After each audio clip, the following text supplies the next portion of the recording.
मुस्लिम लड़कियां स्कूल में क्या पहने क्या नहीं पहने, इस संबंध में जो स्कार्फ को लेके मामला चल रहा है वो अब सुप्रीम कोर्ट में पहुंच गया है। स्कूल में यूनिफॉर्म के साथ हिजाब पहन सकती हैं या नहीं, ये मामला सुप्रीम कोर्ट अब इसकी सुनवाई कर रहा है। इस मामले में कल यानी कि दिनांक 7 सितंबर को सुनवाई हुई सुप्रीम कोर्ट में। सुप्रीम कोर्ट में 2 जजों की एक बेंच कर्नाटक हाई कोर्ट के एक फ़ैसले के ख़िलाफ़ इसकी सुनवाई कर रही है। ये मामला स्कूल के यूनिफॉर्म के साथ मुस्लिम लड़कियों द्वारा सिर पर पहने जाने वाले स्कार्फ पर पाबंदी, आम शब्दों में हिजाब पर बैन से जुड़ा है।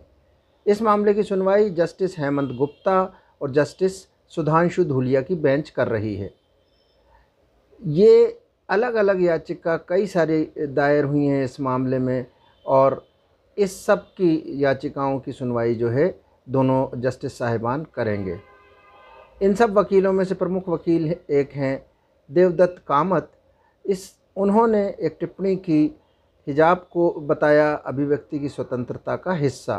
तो बेंच में शामिल जस्टिस गुप्ता ने पूछा, अगर कोई सलवार कमीज़ पहनना चाहता है या धोती पहनना चाहता है, लड़के धोती पहनना चाहते हैं, तो क्या इसकी भी अनुमति दी जाए?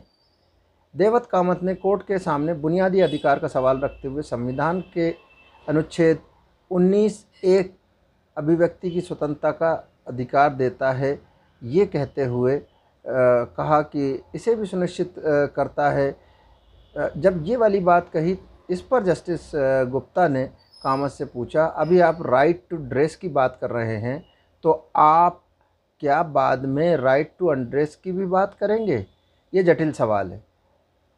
जस्टिस गुप्ता ने यह बात कही। अदालत ने आगे पूछा कि अगर कोई शलवार कमीज़ पहनना चाहता है या लड़के धोती पहनना चाहते हैं, तो इस पर क्या किया जाना चाहिए? इससे पहले कामत ने कोर्ट में दलील दी कि यहाँ सवाल ये है कि क्या सरकार अनुच्छेद 19, 25 और 26 के तहत छात्रों को उनके उपयुक्त अधिकार देने में विफल रही है। हम यहाँ यूनिफॉर्म को चुनौती नहीं दे रहे हैं और ना ही ये कह रहे हैं, ये कौन बोल रहे हैं? ये बोल रहे हैं वकील कामत साहब, और कि हम यहाँ यूनिफॉर्म को चुनौती नहीं दे रहे हैं और ना ही ये कह रहे हैं कि कोई यूनिफॉर्म की जगह जीन्स या अन्य कोई कपड़ा पहनने लग जाए, बल्कि हम ये कह रहे हैं कि अगर कोई छात्र स्कूल की यूनिफॉर्म पहनता है तो क्या सरकार उन्हें सिर पर स्कार्फ बांधने से रोक सकती है?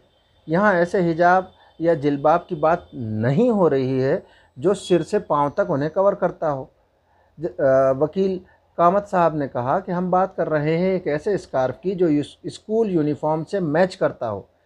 क्या उससे किसी की धार्मिक भावनाएं आहत हो सकती हैं, या किसी छात्र की यूनिफॉर्म नेशनल सिक्योरिटी या शांति जैसे अहम मसलों को नुकसान पहुंचा सकता है? सुप्रीम कोर्ट ने माना, इस तमाम सुनवाई में समायोजन के सिद्धांत को सुप्रीम कोर्ट ने माना। अपनी दलील पेश करते हुए वकील कामत ने कहा कि सुप्रीम कोर्ट ने अपने कई फैसलों में उचित समायोजन यानी एडजस्टमेंट के सिद्धांत को स्वीकार किया है। उन्होंने कोर्ट रूम में काले कपड़े से सिर ढके हुए एक महिला एडवोकेट की ओर, जो वकील वहां रही होंगी, को इंगित करते हुए कहा कि अब देखिए, इनसे किसी को क्या दिक्कत हो सकती है? क्या इससे कोर्ट को कोई दिक्कत हो रही है?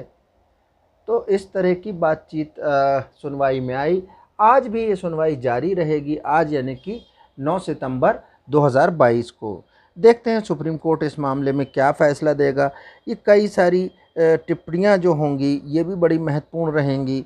ये मार्गदर्शन करेंगी वकीलों का, आम लोगों का, कि कोर्ट व्याख्या किस तरह से करता है अभिव्यक्ति की स्वतंत्रता का, 19, 21 और 25 के तहत मौलिक अधिकारों का। तो ये एक महत्वपूर्ण सुनवाई है, इस पे हम आगे भी अपडेट लेके आते रहेंगे।